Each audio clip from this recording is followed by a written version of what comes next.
Yeah, so we'll discuss the second half of chapter one today. The main topics are metrization, boundedness and continuity, seminorms and local convexity, and quotient spaces. And at the end of the chapter, Rudin has several interesting examples, one of which James went over last week, but I'll briefly go over the other two. And I decided to put these at the start, even though I won't have covered the theorems that are used, because I think they're useful motivation, and we'll cover the theorems shortly anyway. So I'm sort of reversing the order a little bit. So yeah, I'll go ahead and switch to that now. So the first example is the set of all continuous functions, either real valued or complex valued or whatever, defined on some open set, and this is assumed to be in Euclidean space of some dimension. So the question addressed in this example, questions really, are whether it's possible to put a norm on this space, and if not, is it possible to find a reasonable metric? Is the space compatible with the metric, and if so, what is a suitable metric? Just mentioned briefly, so you think continuous functions, you might think supremum norm, but we're talking continuous functions on an open set here, so they're not necessarily bounded. This is not a compact set. So the supremum norm on its own won't work, but what we can do is we can consider compact subsets of the open set. The supremum norm will work on any of those compact subsets, and then it's a fact that any open set in Euclidean space can be recognized as the union of a countable sequence of compact sets. So we can use that to start with. Basic idea. So just to amplify what I just said, this is not immediately obvious, but you can construct this concretely. So I'll briefly describe sort of my reasoning. So it is true that any open set in, say, Rn, I guess I shouldn't use n, R to the d, where d is a dimension, it can be expressed as a countable union of compact sets in such a way that the sets are nested and such that a given compact set is contained in the interior of the next compact set. So slightly more than nested. So what came to mind here, I didn't actually concretely go through an example construction of this, but what came to mind is sort of the standard dividing space into a grid of cubes of size 2 to the minus n on each side, and then include or exclude each cube depending on whether it's fully contained in omega. And then you increase n and thereby shrink the cubes by half on each side. That would give you a nested sequence of compact sets, and that would eventually exhaust all of omega. The only catch is that doesn't give you the containment in the interior of the next compact set. So you can modify that argument a little bit, basically by, instead of immediately accepting cubes in, wait until you're ready to grow the whole thing. But I won't go through the technical details of my thought process. Let's just assume we can do that. Okay, and then so if we're gonna, we're talking about continuous functions, right? So if f is a continuous function, then on each of these compact sets, Kn, I can take its supremum because the supremum exists on a compact set. So this function I'm defining here, P sub n, is well defined for every continuous function in the space. A seminorm, and I'll get to that terminology later, but loosely speaking, a seminorm is essentially the same as a norm, except it doesn't necessarily only equals 0 for the 0 function. There might be other functions for which the seminorm is 0. For example, if you had a function which was supported in, say, k of n plus 1 only, and was 0 on all of Kn, then its pseudo norm would be 0 on Kn, because all of its content lies outside that set. So that's why it's a semi-norm and not a norm. And separating families simply means that for any function f that's not 0, there is some Pn that assigns a non-zero value. So if I have a function in this space that's not the zero function, then at some point its value is non-zero. That point lies in one of these kn's, and then the pn for that n, that's the supreme of all the values. It's going to be at least as big as that non-zero value. It's the basic idea. So that's why it's called a separating family. And it turns out we'll have a theorem that says when that is true, you are able to impose a topology that is induced by these PNs. And that topology looks like the following. So this Vn that I'm defining here is going to be an open set in this topology. It's a set of all functions in the space such that the Pn seminorm assigns a value less than 1 over n. So that looks kind of like an open set, right? It's an open neighborhood. And it turns out this set does indeed give us, under this induced topology, not only a local base, which you remember from last time is just a collection of open sets that contain the origin, such that any open set contains at least one of the base members. That's what a local base is. Convex means that each of these VNs is a convex set, and countable on top of it all because we just have this is a sequence, right? We're just indexing by a radius of 1 over n, and we only have a countable number of seminorms. And because we have a countable local base, if you remember, actually no, that's the theorem from this time, which we'll get to. Countable local base is going to imply that this space is indeed metrizable, and we'll go through that theorem shortly. And in fact, Rudin gives an explicit metric that is compatible with this topology. So it's an example of a metric that works.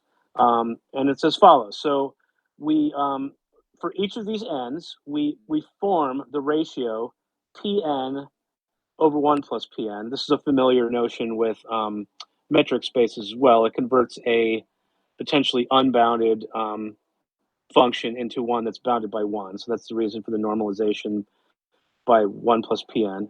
And then moreover, we multiply each of them by 2 to the minus n so that they get smaller and smaller with bigger n's. There's a technical reason this is useful. I'm not going to go through all the details, but it comes out in the proof of some of the results in this example, why the 2 to the minus n is useful. And then, so what do we do? We're going to define the distance between two functions, f and g, by forming the difference, f minus g, and then computing the pseudonorm, and then normalizing by 1 plus the pseudonorm, f minus g.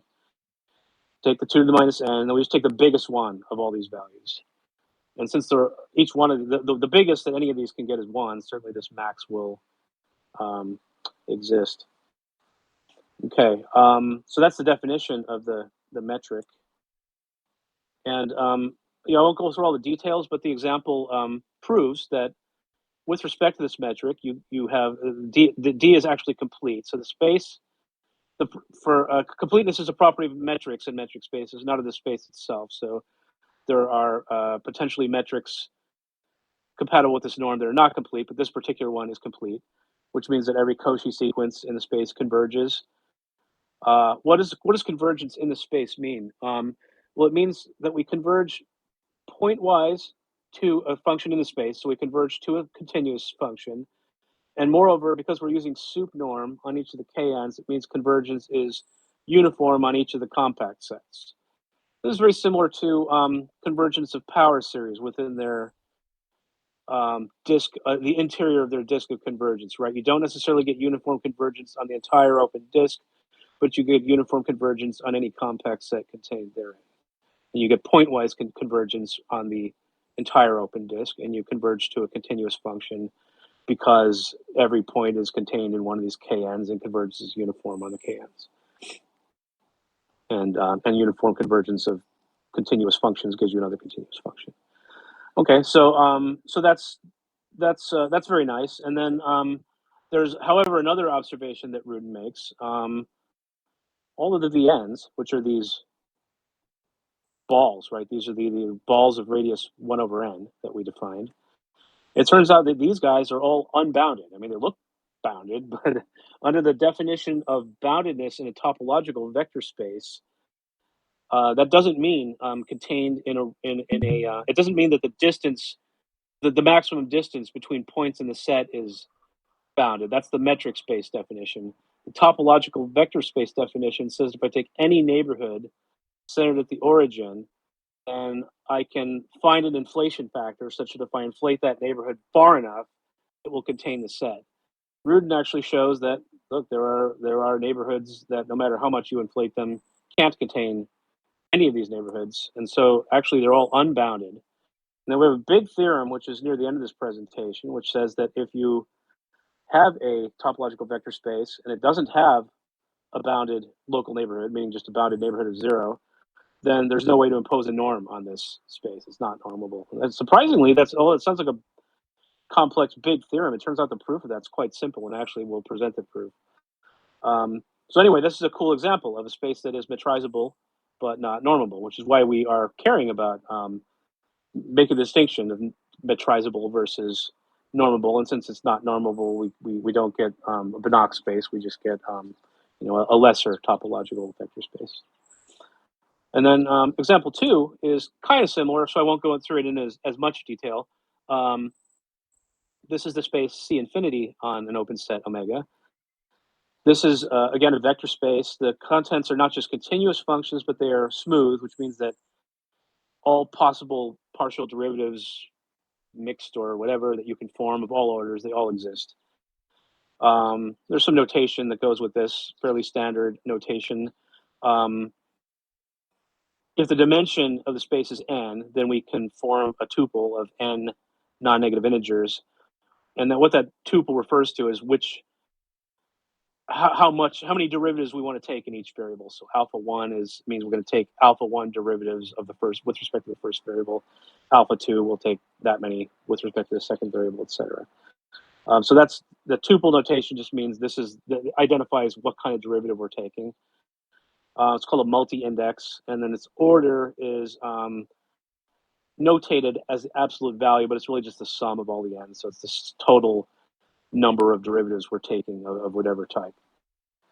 Okay, that's fairly standard notation I've seen in other texts as well. So again, like before, we can express omega as a countable union of compact sets, which are nested in such a way that each one is contained in the interior of the next one.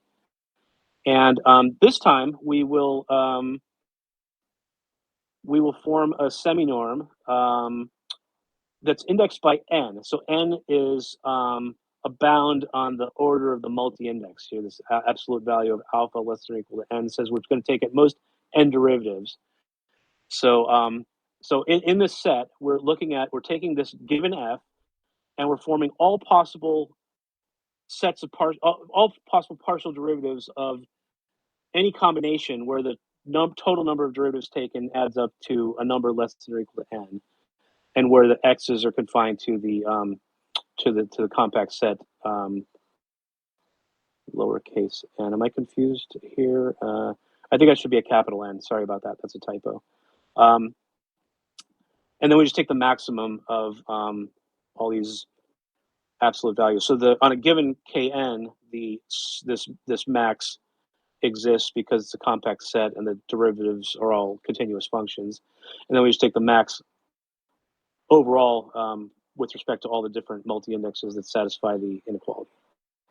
So that turns out to be a collection of semi-norms. And again, that also turns out to be a separating family, meaning that if I feed a non-zero function in, then I will get a non-zero value.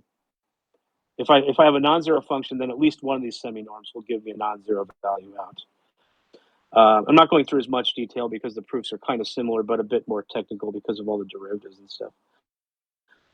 So like in the previous example, again, we can define these, what look like sort of epsilon balls or 1 over n balls, the set of all the smooth functions such that the nth seminorm of f is less than 1 over n.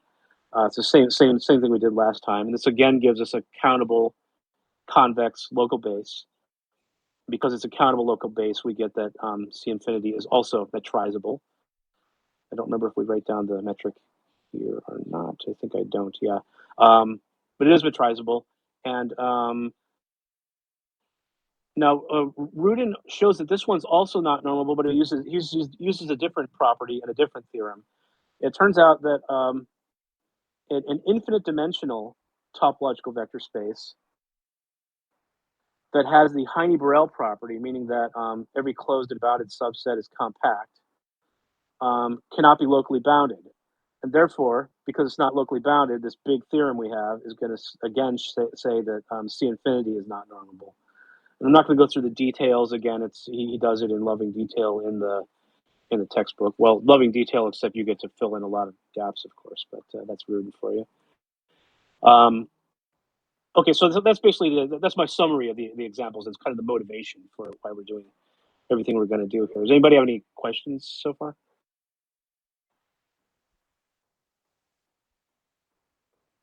Okay, so at any point, just if you have a question, just jump in. Okay, so the first topic we'll talk about is metrization, which we touched on in those two examples. What does it mean for a topological space? Not even necessarily a topological vector space to be metrizable. It just means there exists a metric that is compatible with tau. What does that mean? It means that you have the open sets with respect to this metric, which are simply any arbitrary unions of the balls in this metric, are the same. They coincide with the open sets defined by tau. And in the case of and if you have such a metric, then we in fact have a countable local base because it suffices to consider balls centered at the origin with radius 1 over n rather than just arbitrary epsilon. That gives you a countable local base for tau. So any metrizable base has a countable local base. And in fact, theorem that we're going to go through shortly says more. So metrizable, like I just said, implies we have a countable local base. That in turn, this theorem is going to say that the tau is actually compatible with an invariant metric, meaning a translation invariant metric.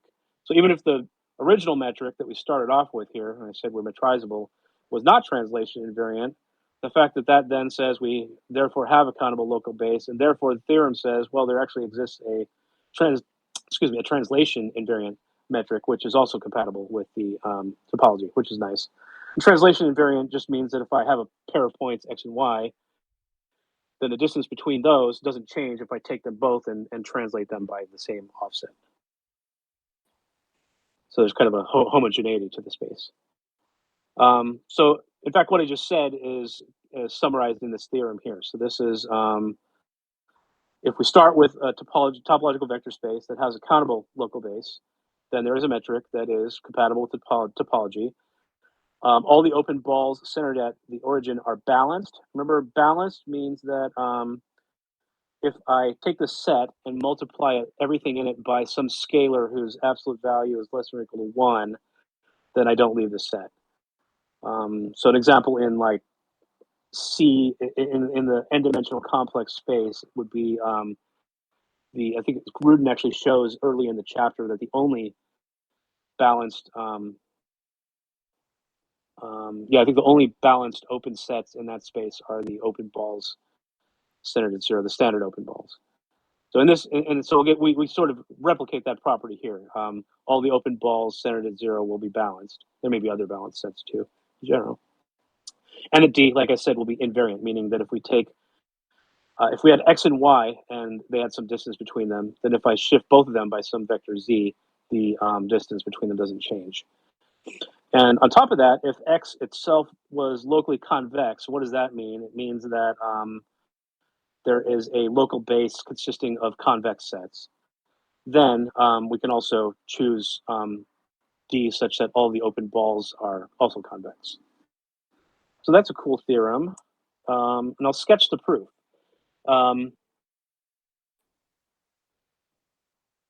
Remember we had I think this was actually like a proposition within a theorem in the first half of the book, for those that was covered last week. It says that if you have any open set centered at the origin, then it contains another open set such that if I sum it however many times I want, so if I specify the number of times ahead of time, so let's say I want to be able to sum 4 times, then I can find a set contained in Vn such that if I add it to itself 4 times, it still stays within Vn.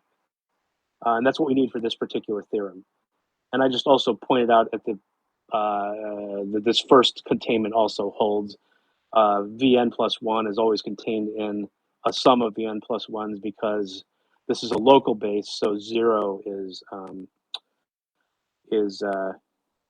contained in the Vn plus 1. So I can just put, I can call all these guys zeros, and then I get Vn plus 1 is in Vn plus 1. Okay, and then moreover, if x is locally convex, then I can choose all these Vn's to be convex. So let's assume we've chosen this. Now, this gets kind of interesting, and this is a classic sort of slick Rudin proof. I have no idea if other authors do this in a less slick way, but I'll try to walk through it and then give an example of what's going on. He says, okay, let's look at all terminating dyadic rationals. So these are sums where each sum end is going to be multiplied by 2 to the minus n. So you think about this as a bit in like a binary fractional expansion, and the coefficient is either 0 or 1, right? So this superficially, without any further constraint, this is a non-terminating binary expansion of some number between 0 and 1. But we're adding the constraint that only finitely many are 1. So this is a set of all terminating binary expansions of numbers between 0 and 1. So we define that set, we call it D. And because these are all terminating numbers, it contains only rationals, right? Now, let us define, given a number in D, so some fractional rational that has a terminating representation in binary arithmetic, I'm going to define a function that's a function of this R.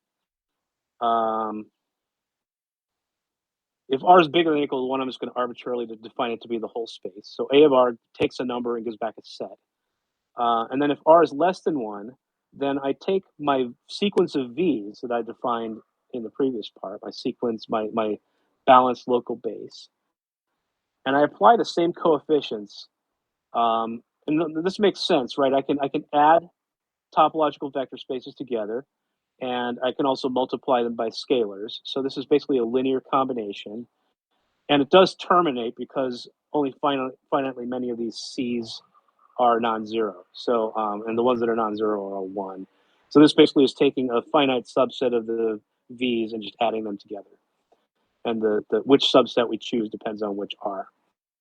Okay, so that's fun and seems confusing and complex until you think about it a little bit and let it digest. But okay, let's just take that we've defined that. And then if we've got all these sets, A indexed by R, for all the R's in D, then I can define a function. I can say, well, the function is going to take points in the topological vector space called X. And then each one of these, because these ARs are sets, each X is either in or not in a given AR. So we can certainly talk about the inf of the set of R's such that X is in AR. And that's a well-defined thing because the minimum possible R is they're all positive, so the inf can't be bigger than 0. The inf exists, in other words. And also, because we said that if R is bigger than or equal to 1, AR is the whole space, that means this inf can't be bigger than 1 either. So this f of x is bounded between 0 and 1. It's a function of x only, but it's computed based on these funky ARs that we defined. And then finally, having defined that function, the metric that we're going to impose on this space. And what was this space again? This was our topological vector space with a countable local space. We claimed it's metrizable. What we're doing here is actually constructing a metric, showing thereby that it is metrizable. And not only that, we're constructing it in such a way that distance between x and y is expressed in terms of the difference between x and y, and that shows that it's also going to be translation invariant. So the verification that this is a metric is kind of long and tedious and depends on all the details of this complicated construction, so I'm omitting that verification. But I'm going to walk through a small example just to try and understand, like, what do these numbers look like, and what would the distance be like in a given situation.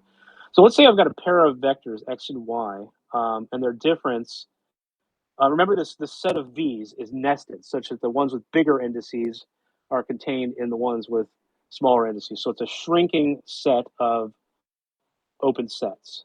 All right, so at some point, x minus y might not be in all of these sets. So let's say, for example, it's in the first three. So it's in 1, 2, and 3, but it's not in the fourth one. And as I point out, it can't be in 1 or 2 if it's in. So it's in 1 and 2 because it's in 3, and 3 is contained in 1 and 2. And the VNs are nested. And similarly, it can't be in anything past 4 because if it was in, for example, 5, it would be in 4 because of the nesting, right? So this says basically we're in 1, 2, and 3, and we're not in anything 4 or later. So that means that x minus y is in, as I write here, 0,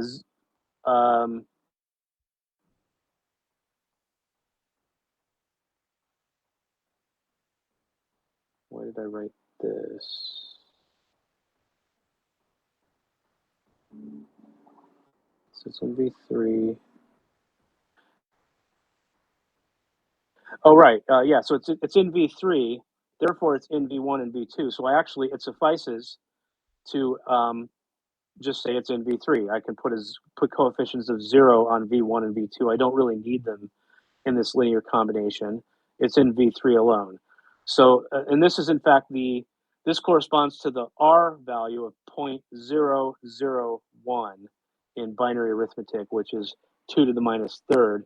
And in fact, that's the smallest R that'll work, right? I could also have made either of these zeros ones, and it would still be true, but those would give me bigger R's, and we're looking for the nth. And also, we can't have all three of these coefficients be 0 because x is not contained in any of the v's past them. So this is, in fact, the smallest possible value, 2 to the minus third. That is the nth. So this f value, which was the nth, is equal to 2 to the minus third. And that means the distance between x and y in this example will be assigned 2 to the minus third. Okay, so that was just me like walking through like how does this crazy calculation work. That's just a simple example. If that's not clear, you can walk through it on your own and convince yourself. So that was my sketch. I didn't actually prove all this stuff, and the whole point of the example was to partially compensate for not proving by at least showing kind of how does the metric work. And that metric in turn, indeed turns out to be compatible with the topology on the space, and therefore, and it was indeed an invariant metric. So that shows that the space is metrizable with an invariant metric. Okay, so then next sort of subtopic for metrization, I'm going to talk briefly about Cauchy sequences and convergent sequences in the context of topological vector spaces with or without a metric. So if we don't have a metric, we have a characterization in terms of a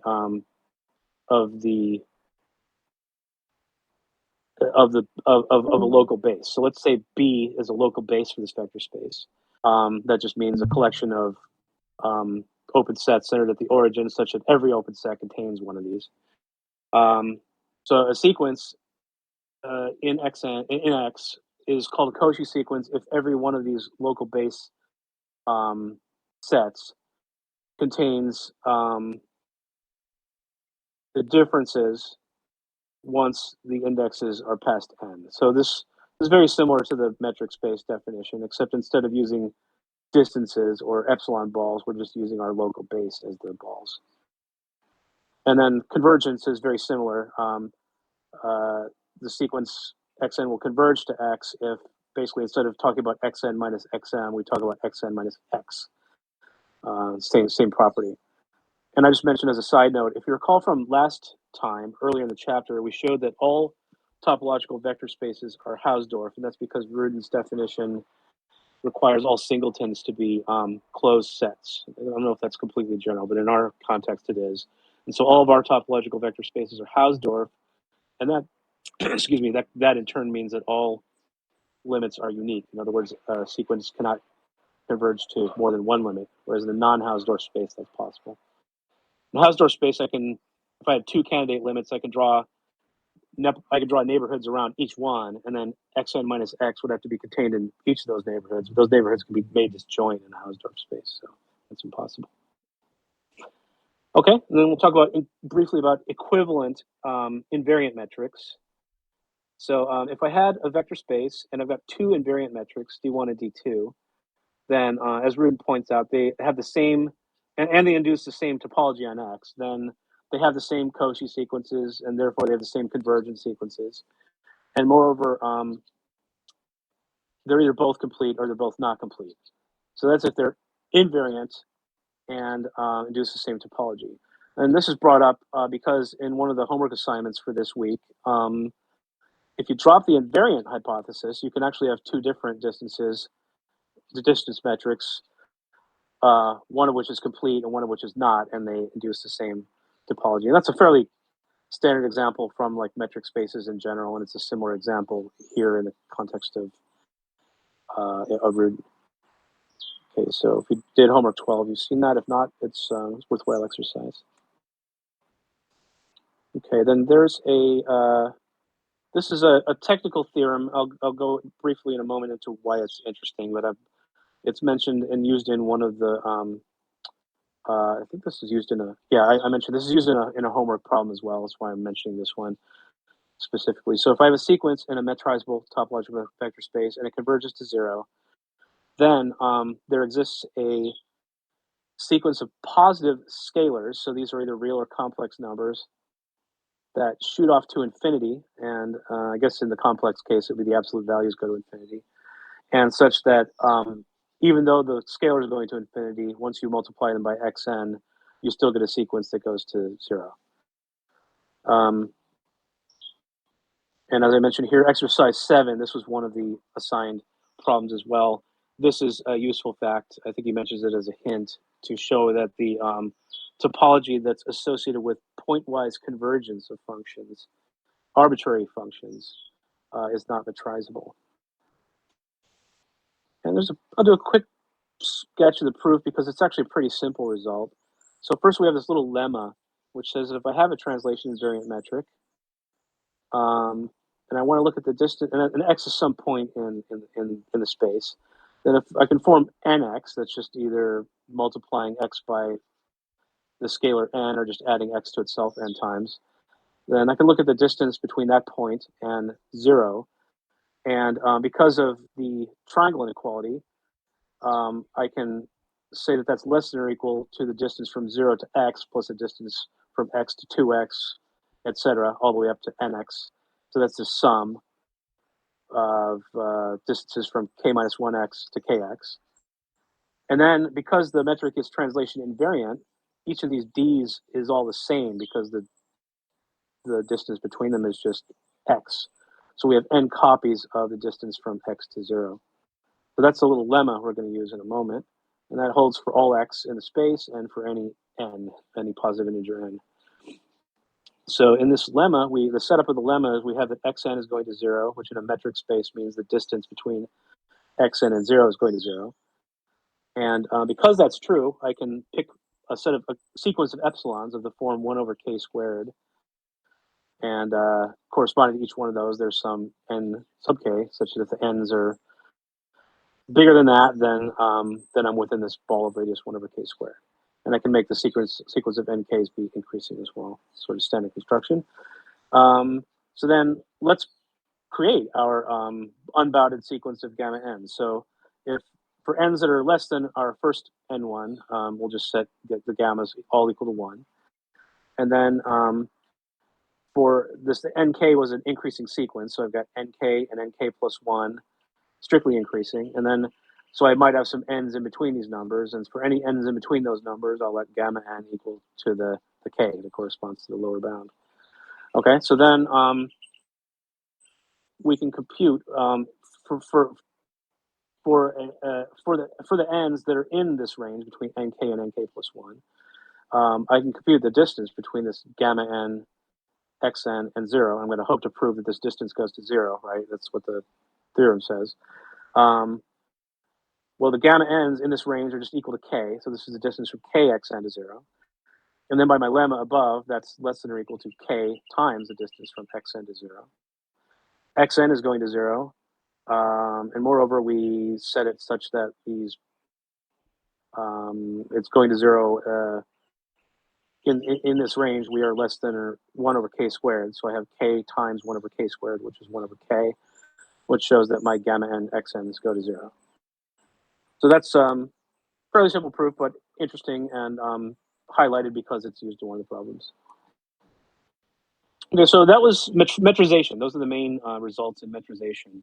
There'll be a little bit of other stuff in the other subsections that refer to metrics and metrization as well. But the next main sort of section within this chapter is boundedness and continuity. So like I mentioned before, in a topological vector space that also has a metric, there are two possible things you could mean by boundedness. There's the topological vector space definition, which applies whether or not there's a metric. It says that a set E is bounded if, given any neighborhood of 0, I can inflate that neighborhood by some factor of t and get it big enough that it contains E. And moreover, for any s bigger than t, that inflation factor will also work. So the inflated versions of V all contain E when we inflate enough. That's a TVS definition. The metric space definition says a set E is, and I'm calling it D-bounded, this is Rudin terminology, if the distance between x and y is less than or equal to some fixed value, regardless of, as x and y both vary over E. There exists such an M. And I point out, haha, Rudin actually had a typo for once. He accidentally typed DZY instead of XY. It's always good if you can find a typo in Rudin because there aren't very many. In the context of at least the rest of this chapter, and I'm guessing probably most of this book, bounded is always going to mean the topological vector space definition. Why does that make sense? Because we're focusing on the topology and not so much on the metric. And if we're focusing on the topology, there could be different metrics that all induce the same topology. For example, we saw if we've got a metric D, then D over 1 plus D is another metric which induces the same topology. But that metric is always less than 1, which means that every set under that metric is going to be bounded, whether or not the original D had that property. So if we want to talk about things that are sort of topological properties, it makes more sense to talk about the TVS definition. Okay, then he lists a few examples of bounded sets. It's useful to just recall these as well. We showed last week in one of the theorems that every compact set in a topological vector space is bounded. We're going to show in a moment that any Cauchy sequence is bounded, or rather the image of a Cauchy sequence is bounded, and therefore the image of any convergent sequence is bounded. Another theorem from last week is that if you have a bounded set, then the closure of the bounded set is still bounded. And then this is like a one-liner proof, but cool. If you have a subspace of X and it's not the trivial subspace, meaning it contains some point that's not 0, then it cannot be bounded. And this is a one-liner proof. Take any non-zero point in the space and form this set E by just looking at the multiples of X. So X, 2X, 3X, etc. In the previous half of the chapter, we showed that if we have any 2 points that are distinct, then I can find a neighborhood around one point and a neighborhood around the other point, such that the neighborhoods don't intersect. So that means there's a neighborhood of 0 in particular that doesn't contain X, because X is not 0. And since X is not in V, that means NX is not in NV, and NX is in E, so that's one of the points in E. So NV cannot contain E, and that's true for any N. So no matter how much I inflate V, it can't contain E. And we said that if E was bounded, then I would be able to contain it by inflating any neighborhood enough. Here's a neighborhood where no matter how much I inflate it, it can't contain E. So this is not bounded. So no subspace could be bounded unless it's the trivial subspace. And then I mentioned in point 2 that Cauchy sequences are bounded, or the image, the set that is the image of the Cauchy sequence is bounded. That's also pretty simple. Let's say we have a Cauchy sequence.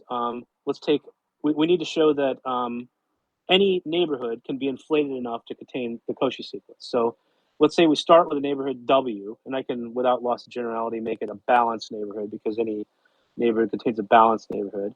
And then, as in one of the other arguments I did a little while ago, we can find another balanced neighborhood inside such that its sum doesn't leave W. So V plus V, I only need 2 copies this time, does not leave W.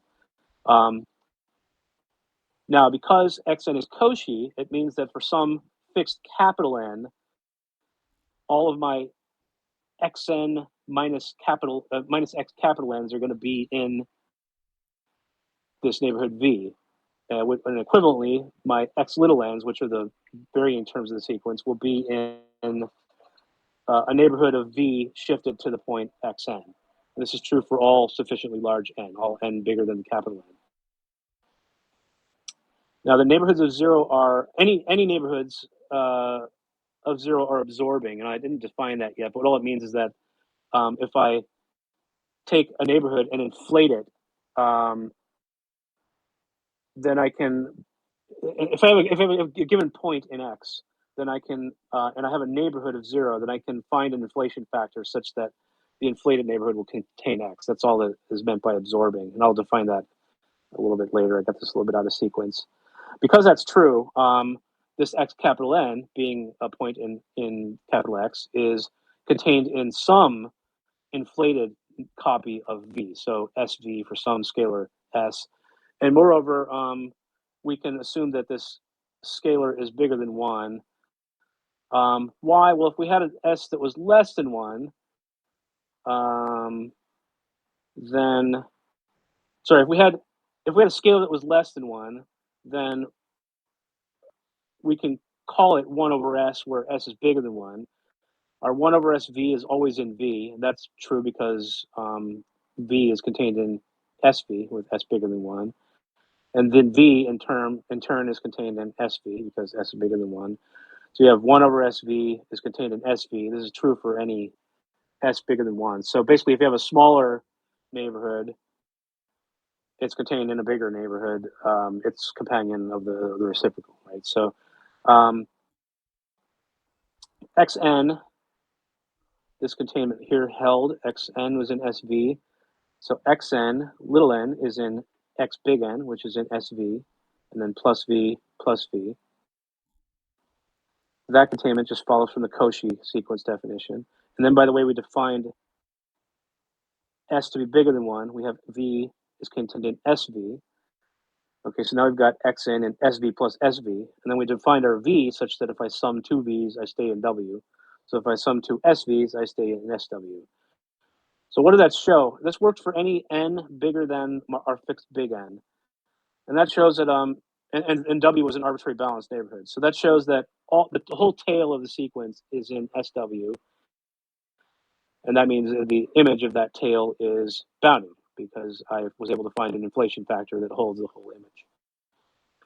And moreover, the initial part of the sequence is just a finite set of points, so it's compact, and therefore it's also bounded by the statement that we made last week, compact sets are bounded.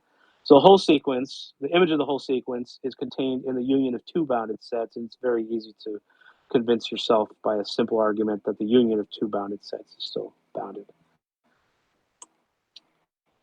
Okay, so that was bounded sets. Then we'll talk briefly about what's meant by a bounded linear transformation. And this applies in topological vector spaces. You may have seen this in the context of Banach spaces, which are just a specialization.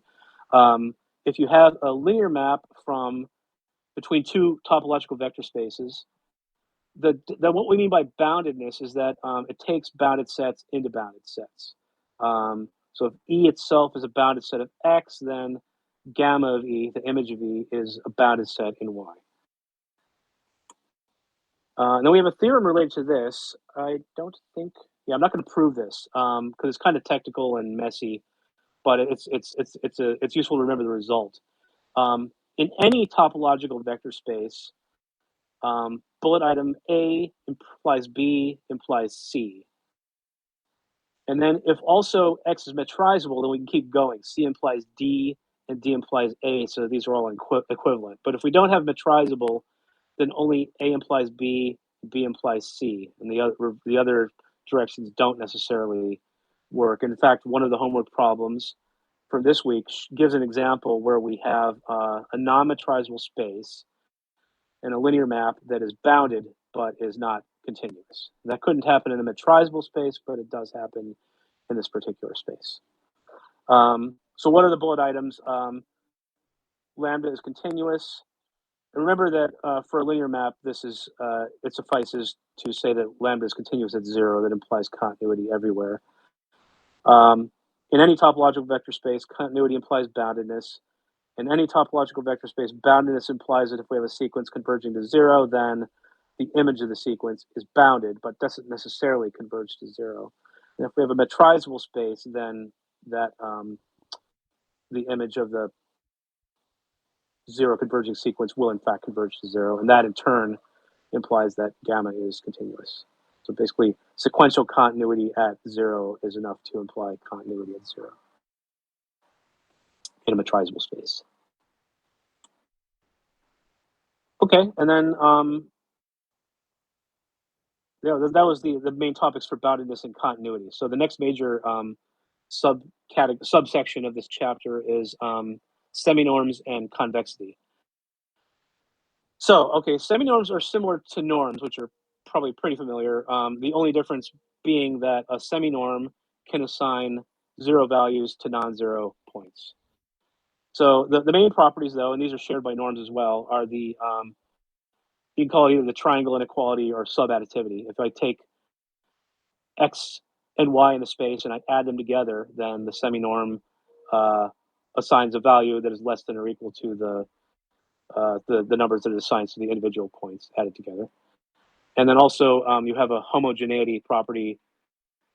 It's not quite linear homogeneity. If alpha is not a positive real number, then we have to put an absolute value on it to pop it out. Alpha could be negative or it could be complex in general for in a complex space, but it does pop out if you assign an absolute value, and this property is called absolute homogeneity. And as I mentioned, if we have a seminorm, then it's also a norm if on top of those properties, it doesn't assign 0 to any point except to x equals 0. Now, there are other properties of a seminorm and norm which follow from these, which I'll get to in a minute. Like, for example, seminorms are always non-negative and so forth. We'll get to that shortly. There's a couple more things I want to define first, though. You can talk about a family of seminorms on a given space, just a collection of seminorms. And if you have such a collection, it's called separating if, and I mentioned this in the context of one of the examples at the start, if every point in X that's not 0, there's some member of the seminorm family that assigns a non-zero to that point. So the points are kind of distinguishable by the seminorms, by the family of seminorms, separating, to use the terminology. Okay, one more definition. I mentioned this earlier, a little bit out of sequence. If I have a set, any set in a subset of a topological vector space, it's called absorbing if, given any point in the space, I can find some inflated version of A that contains X. And we had a theorem last week which said that any neighborhood of 0 in a topological vector space is absorbing. Neighborhoods of 0 are just open sets containing 0. But you can have more general absorbing sets that aren't open neighborhoods of 0. You could have non-open neighborhoods of 0, presumably, but they can still be absorbing. Rudin notes every absorbing set contains 0. Why is that? Well, 0 is contained in some inflated factor of A because A is absorbing, and therefore if we just divide both sides by T, then 0, which is 0 over T, has to be in A. So every absorbing set contains 0. So in other words, we can't have like a neighborhood that's not a neighborhood of the origin and have that be an absorbing set. Okay, then one last definition, and this is going to be used quite a lot in the rest of the chapter. Let's say I have a set that is convex and absorbing. So we just define absorbing. Convex just means if I have 2 points in the set, then any point along the line segment between those points is also in the set. If I have those two properties, I can define this function using the set. And it's a function that takes points in X and returns a non-negative real number. And it's defined as this infimum. What is it? We take all the possible inflation factors such that the given point x is contained in TA. This is a non-vacuous set because A is absorbing, so x is contained in some TA. And then the smallest possible t that could work would be 0 if we allowed it. So this infimum can't be less than 0, and the infimum exists because this set is bounded below by 0. So this is a well-defined real number for every x. And we will see, why is this useful? We're going to see that the seminorms on x can always be expressed as Minkowski functionals of certain kinds of subsets of x, namely balanced, convex, absorbing sets. So that's a cool property. So as promised, seminorms have some additional properties that weren't mentioned in the defining properties. So defining properties were subadditivity and absolute homogeneity, and these other 5 follow from the definition. First of all, every seminorm's got to map 0, the vector 0 to the scalar 0. B is just a reverse triangle inequality, basically. C says that seminorms have to be non-negative. D says that, so if P were a norm, then this set of all x's that are assigned the value 0 would just be only the origin. In general, for a semi-norm, there can be other points, but it turns out that that set of points is always a subspace of x. So you can think of it as like to abuse notation a little bit, you can think of it as the null space of P. P itself is not a linear map, but its quote-unquote null space is still a subspace of x, which is kind of cool. And then lastly, if I take a seminorm and form kind of its unit ball, again, it's not necessarily a norm, but we can still form a set that looks like a unit ball, consisting of all the points that the seminorm assigns a number less than 1. Then it turns out that this set is convex, it's balanced, and it's absorbing. And moreover, the Minkowski functional of this set B coincides with the original seminorm. That's nice. So we can walk through this. The proofs of all these things are quite simple. I'll just walk quickly through. Why does 0 get assigned to 0? Well, we have absolute homogeneity. If I just plug in the scalar 0 into this equation, alpha equals 0, then on the left-hand side, I get P of 0, and on the right-hand side, I get 0. Part B was the reverse triangle inequality. You guys have probably proved this for metric spaces, so I'm not even going to walk through it here, but I wrote it in the slides anyway, but you prove it the way you usually do. And the only interesting wrinkle is that when you do the y minus x instead of x minus y, you get p of y minus x. So you just need to check that that's equal to p of x minus y, and that's true because of if I use the scalar minus 1, it pops out as absolute value of minus 1, which is just 1. Okay, and then C, why is P non-negative? Well, by the reverse triangle inequality, we had the absolute value of P of x minus P of y, which being an absolute value is non-negative. That's less than or equal to P of x minus y. And just plug in the point y equals 0, and that becomes P of x is bigger than or equal to its absolute value, so it certainly has to be non-negative. And then fourth, what was D again? Oh yeah, why is sort of the null space of P? Why is it a subspace? This again follows from subadditivity. So P, which we now know is non-negative, if we put in a linear combination of x and y, then by a combination of subadditivity and homogeneity, so subadditivity for the first inequality, homogeneity for the second equality, we get this expression here, and both P of x and P of y were 0, so this whole thing is 0. So now you've got that P maps this linear combination to a number between 0 and 0, hence it maps it to 0, hence the linear combination is in the null space as well. Okay, then finally, this is a little bit long. I'm not going to go through E, but it's there for completeness, just showing that this sort of unit ball corresponding to the seminorm is convex, it's balanced, it's absorbing, and that the Minkowski functional of the ball equals P. Each one of those things is pretty easy to prove. I did it all in one slide here, so they're all easy, but I'm just not going to walk through it sake of time and tedium. Okay, so the next theorem says, okay, let's go the other way. Instead of starting with semi-norms, let's say I start with a convex absorbing set A. Convex and absorbing were the properties needed to define the Minkowski functional for A, which is this mu A, which was the inf of all the inflation factors such that A contains a point, that contains the argument.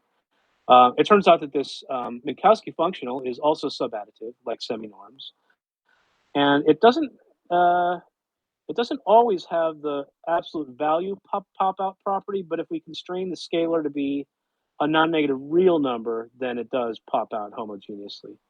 So it's kind of similar to a semi-norm in that respect. And moreover, if we add the additional hypothesis that A is balanced, then in fact, mu A is a semi-norm, meaning that we get to pop out even complex scalars as long as we put an absolute value. And then that's basically says mu A is a semi-norm. And then you might ask, well, okay, that's cool. Does it turn out that the unit ball corresponding to mu A is in fact A? And the answer is not quite, but almost. So if we take the unit ball, the open unit ball corresponding to mu A, and call that B, and if we take the closed unit ball corresponding to mu A and call that C, then our set A is contained between those two balls. So it's it's not. It may not be the open ball. It may not be the closed ball, but it's sandwiched between them. And the Minkowski functional of all three of these sets is exactly the same. So it's kind of like almost. You almost get back a ball. You get something between an open ball and a closed ball. I'm going to prove just the first two parts of this. The rest are more technical, but the first two parts are pretty easy. So showing that Minkowski functional satisfies subadditivity and that it satisfies homogeneity for non-negative scalars. Okay, so the subadditivity.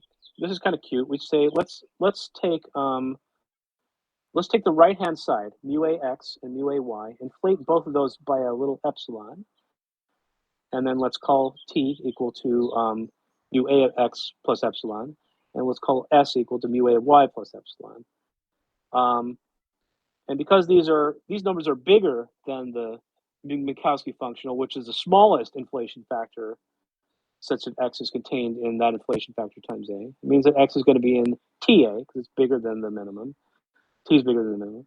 Y will be in SA because S is bigger than the minimum inflation factor. So x in TA means that x over t is in A. Y in SA means that y over t is in A. So now I've got 2 points in A. And A was convex, right? So that was one of our hypotheses. A is a convex absorbing set. So then the convex combination, any convex combination of x over t and y over s is going to be in A. And we take this beautifully clever convex combination where the coefficients are t over s plus t and s over s plus t. Those are non-negative numbers that add up to 1. And then what does the whole expression on the right-hand side add up to? Just cancel out the t's in the first term, cancel out the s's in the second term. You get x plus y over s plus t. This convex combination is in A because A is convex. So rewording it means that x plus y is in s plus t A. So it's in that inflated version of A. And therefore, the minimum inflation factor of A that contains x plus y is no more than s plus t. And s plus t was equal to, the way we defined s and t, were equal to mu A of x plus epsilon and mu A of y plus epsilon. So the right-hand side is the sum of those two plus 2 epsilon. And this works for any epsilon, so now we can shrink back and we get the desired result. We get mu A of x is less or equal to the terms on the right-hand side. So that's subadditivity. And then for popping out scalars that are non-negative, well, if t is 0, then certainly it works because in that case, mu A of tx is just mu A of 0, which is the smallest inflation factor that contains 0, but A is an absorbing set, so it always contains 0, so the inf is 0. And then if t is bigger than 0, then what does mu A do to Tx? Well, it's by definition, it's the smallest S such that SA contains Tx, and then you do a little bit of algebra. That's the smallest S such that X is contained in S over TA. I just divided both sides of the previous one by T.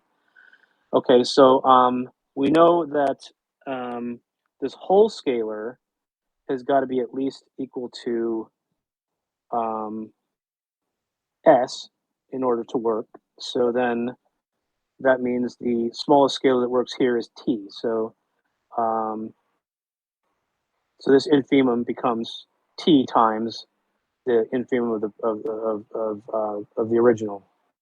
So in other words, mu A Tx is equal to T times mu A x. So that's our homogeneity property. And the other two properties are more technically proved, so I won't go through that here. How's my time doing, by the way? 11:34. We started about an hour ago. Is everybody cool in terms of time? Let me know if I need to speed up or skip anything. And if nobody pipes up, I'll just keep going at kind of the same. Yeah, doing okay. Okay, cool. Where was I? Yeah, okay. So yeah, next theorem.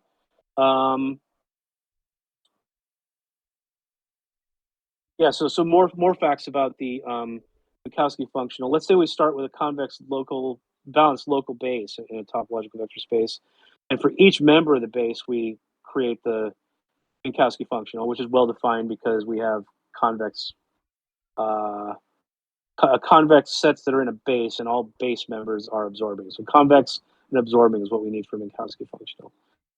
Okay, then if we form the unit ball for any of these Minkowski functionals, that actually coincides with the original set.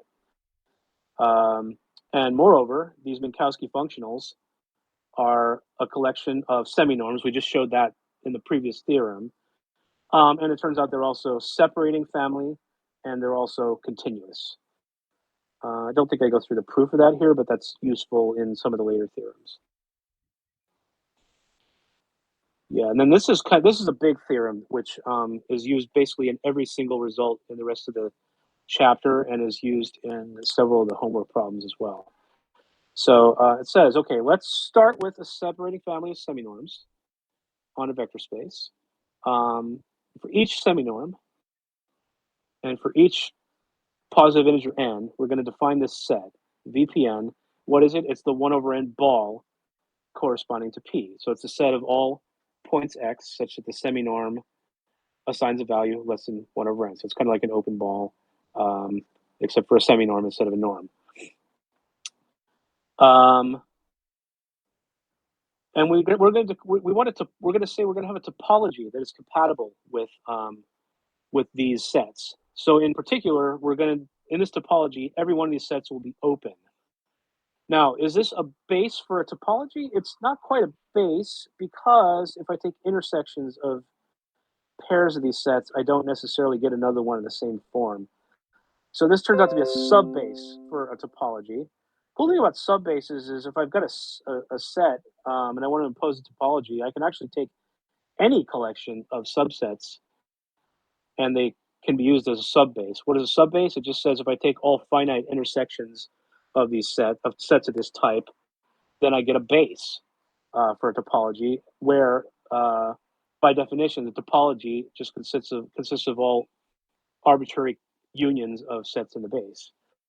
So we're doing the same thing here, except we're starting with a specific collection of sets for our subbase. And then to get a base, we need to take all finite intersections of these sets. We'll call that collection B. And that gives us a base for a topology. It induces a topology, tau.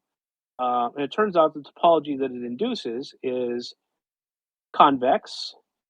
The base elements are convex, and they're balanced, and they give us a topology, and that topology gives us a locally convex space. What is locally convex? It just means it just means what I just said. It means there's a base consisting of convex sets, which we already know because we are constructing it that way. But moreover, this space will have the following two properties. Every seminorm will be continuous, which makes sense, right? We're kind of constructing our open sets based on the seminorms, we're saying that the balls corresponding to the seminorms are declared open sets. So we'd expect the P's to be continuous.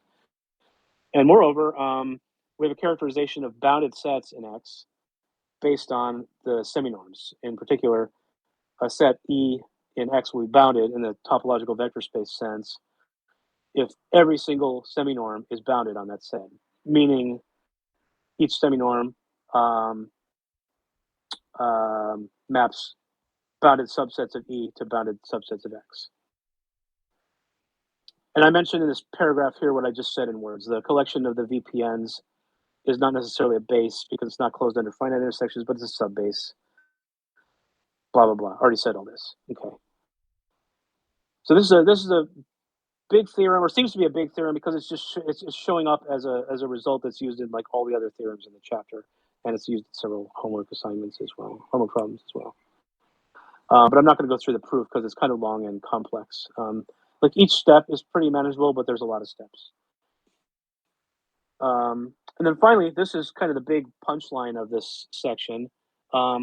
When is a topological vector space normable? We saw that we define seminorms on topological vector spaces. When can we find a norm? And it turns out this is true if and only if the origin has a neighborhood that is convex and bounded.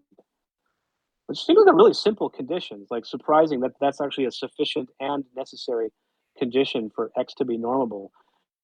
And the statement, when I read the statement, I figured, oh God, this is going to be really hard to prove. But it turns out it's actually quite simple. So simple enough that the proof can be done in 2 slides, and they're simple. So I'll just quickly walk through them.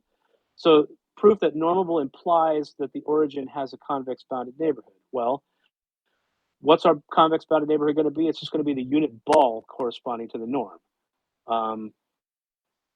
So normable means let's take a norm. Take the unit ball. I'm going to claim that is convex and it's bounded.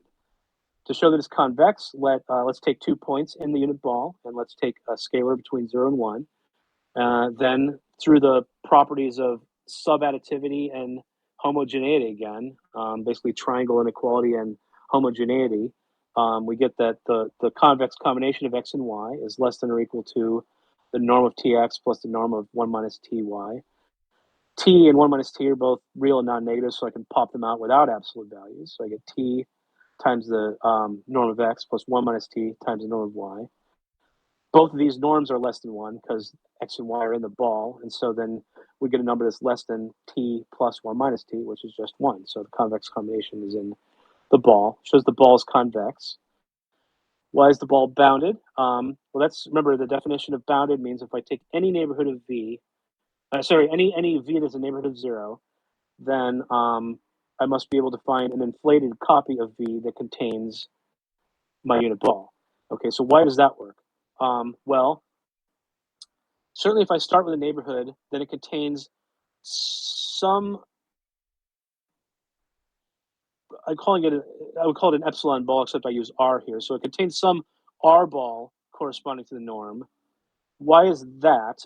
It's because the norm is compatible with topology. So that's our assumption. We're assuming X is normable. So any open set, and V is certainly an open set, it's got to contain a ball of some radius if these balls are going to be compatible with topology. So there's some radius for which this works. And then if I scale this ball B over R by 1 over R, it turns out I get B, and therefore B equals 1 over R times BR. BR was contained in V, so 1 over R times BR is contained in 1 over R times V. So that shows that B is contained in some inflated version of V, and this was true for any neighborhood of 0, so that shows B is bounded. So that's one direction already proved. If X is normable, then its origin has a convex bounded neighborhood, namely the unit ball is convex and bounded. To go the other direction is not really any harder. So this is the opposite direction, and here we're saying if the origin of X has a convex bounded neighborhood, then X is normable. So why is that? Well, let's take a convex bounded neighborhood of 0. Let's call it V. And then we had a theorem last last half of the chapter, which we use constantly, that any neighborhood of zero contains a balanced neighborhood of zero, and if the original neighborhood was convex, then this balanced neighborhood can be chosen to be convex. So we can have find a U that's a neighborhood of zero that is convex and balanced.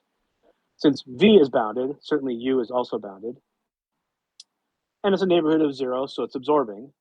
And absorbing just means that any point in X is contained in some inflated version of this neighborhood. So if I take all the inflated versions of U, that collection forms a local base. Okay, so then that's the starting point. Now, what is our norm going to be? We're going to go back to our friend, the Minkowski functional. Why can we define this? Well, it's because U is convex and absorbing, which is what we need for Minkowski functional. So this is well defined, and I just remind you what the definition is here. And we're just going to define our norm to be that. Of course, we have to show that it is a norm. In the previous theorem, maybe it was one theorem before that, we showed that at least it's a semi-norm. So all we got to do is show that if I have a non-zero point, then the resulting semi-norm value is non-zero. That will make it a norm. So okay, let's say X is non-zero. So then X and zero are two distinct points. So there's some neighborhood of zero. Sorry.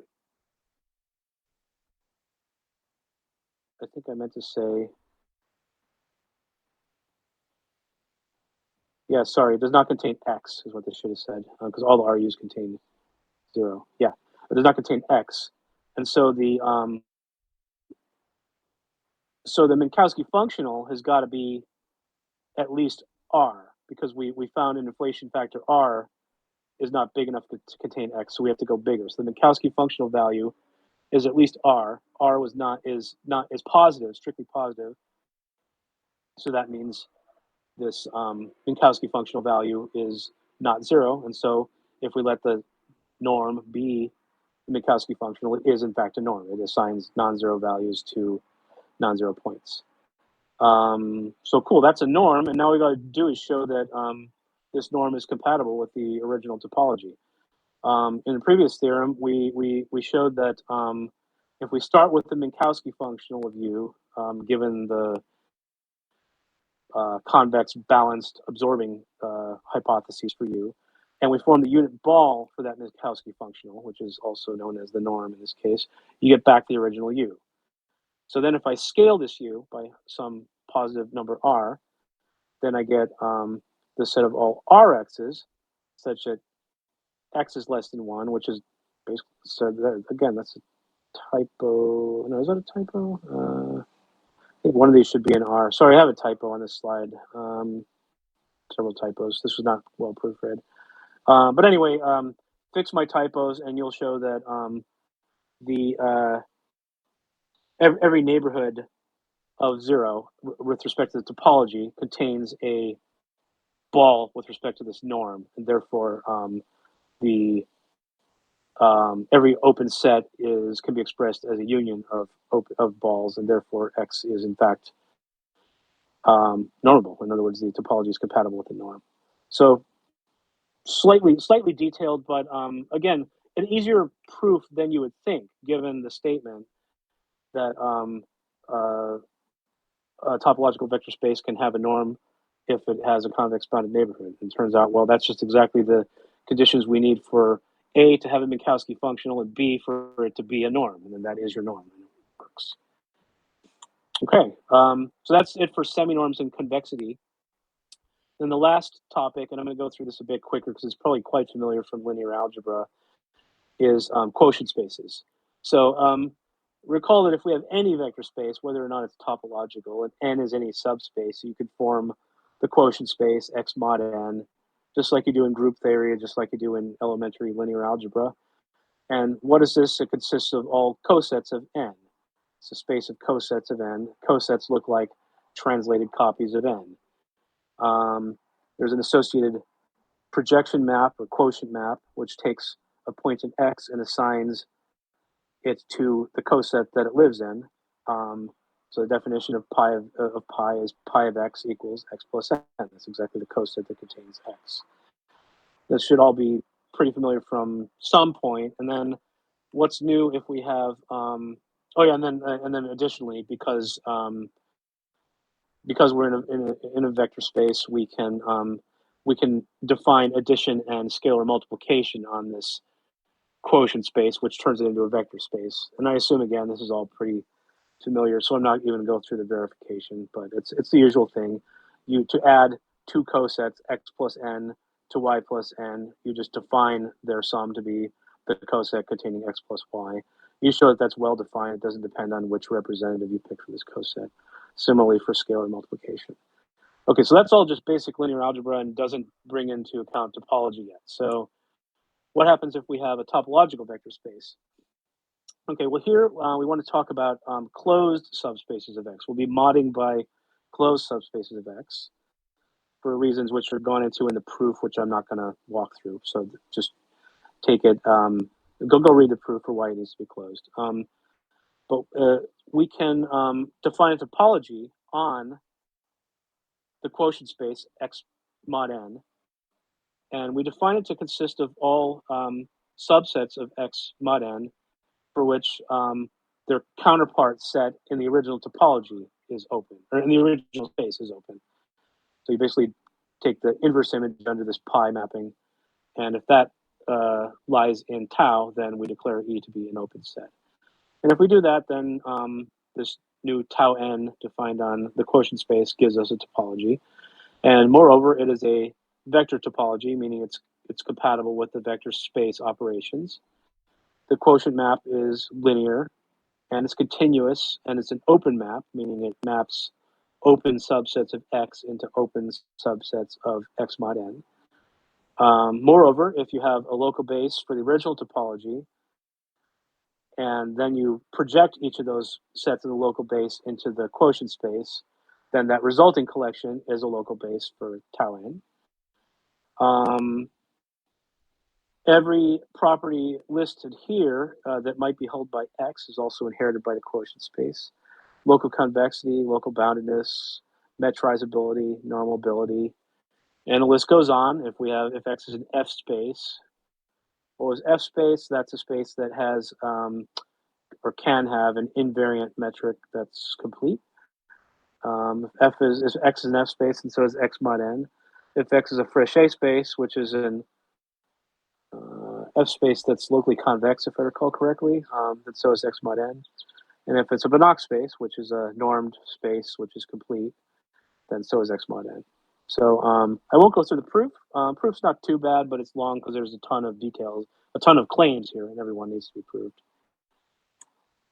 So then we have a, I only list this theorem, I think he's just using this as an application of the previous theorem. I haven't seen him use it in the rest of the chapter, although it might show up in some of the problems that either the ones I haven't got to that were assigned or maybe some of the unassigned ones. But this is kind of similar to a result we had last week, which says if we had a closed set and a complex set and you formed their sum, then the result was closed.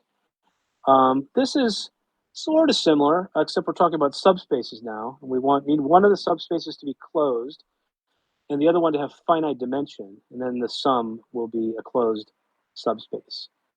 And the proof is interesting because it applies the contents of the last theorem, but that's usually the main interest of the theorem that I've seen so far. I'm just mentioning it and not proving it.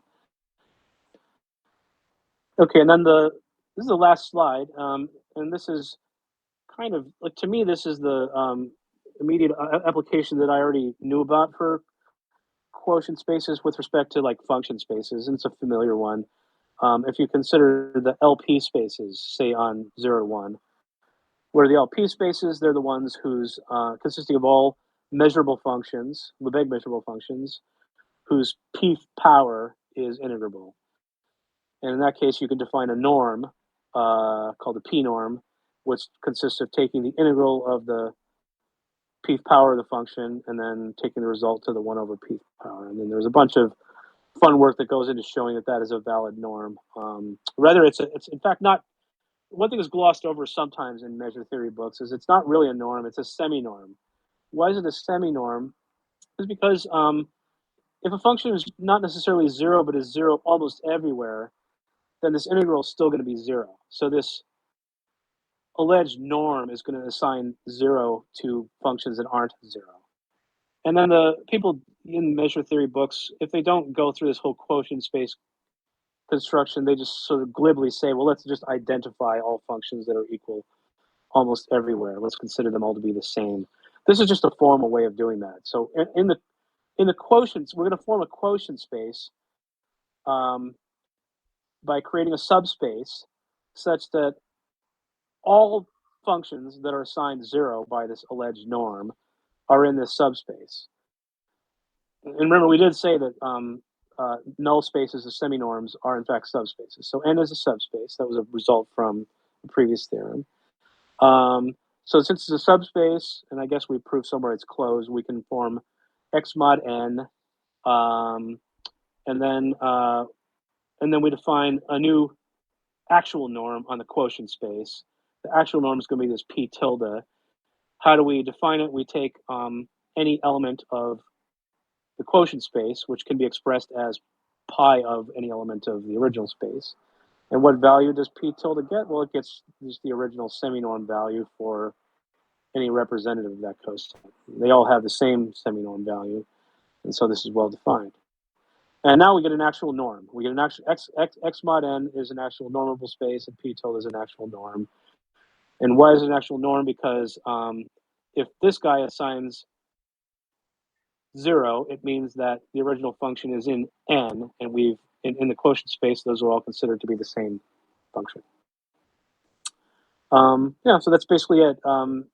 It's probably a familiar construction, but it's the application that Rudin gives in the chapter, and it's a fairly familiar one, so I thought I'd just quickly walk through it. So that's the extent of the slides. Any questions or discussion or anything?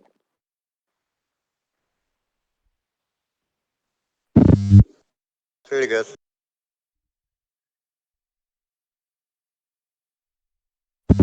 We did discuss some things in the. Let me just turn off my PC voice.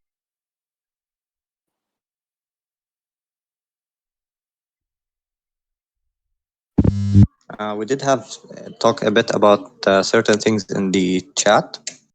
I think most notably like why local convexity is important and certain other things, but overall great presentation. Loved it. Cool.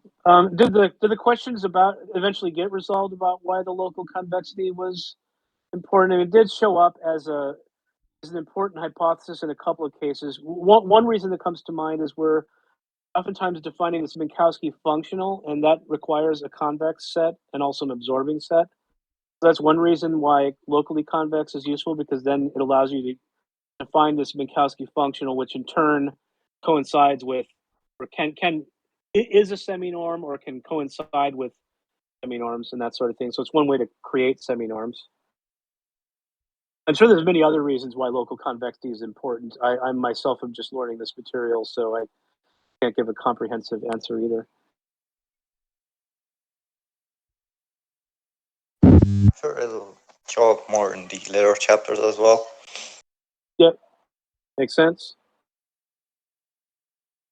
Yeah, I would imagine. So for me, a lot of this material has been unfamiliar. I've not covered topological vector spaces before. My functional analysis course that I took long in the past started with Banach spaces. So this has been pretty interesting, and I gather we're going to be seeing this stuff recurring frequently. Like there's an entire second part of the book on distributions, which, as we saw in the second example here, C infinity is the space of test functions for certain types of distributions.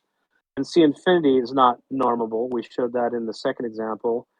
So it's a topological vector space that's not a Banach space. And I assume we'll see other examples that will be, applications of this material in the first chapter. Mm-hmm. I think a very big motive to even like start with topological vector spaces is to, be able to work with this in general. Yeah, makes sense. Okay, cool. So yeah, I think I mentioned in chat. I had a busy week for a lot of reasons, but part of it was preparing this presentation. So I only got through like half the problems that were assigned. I'm going to try to do at least one more of them, but then I'm going to dig into. I guess we're going to move on to chapter, maybe the first half of chapter 2 for next time. I think we might be able to cover it in basically 1 week because I mean it's relatively short, and it's okay, mostly cool. Like you probably have seen before, like open mapping, close the graph. Yes, but this is getting into more familiar territory for Banach spaces at least. Cool. Yeah, mostly with okay.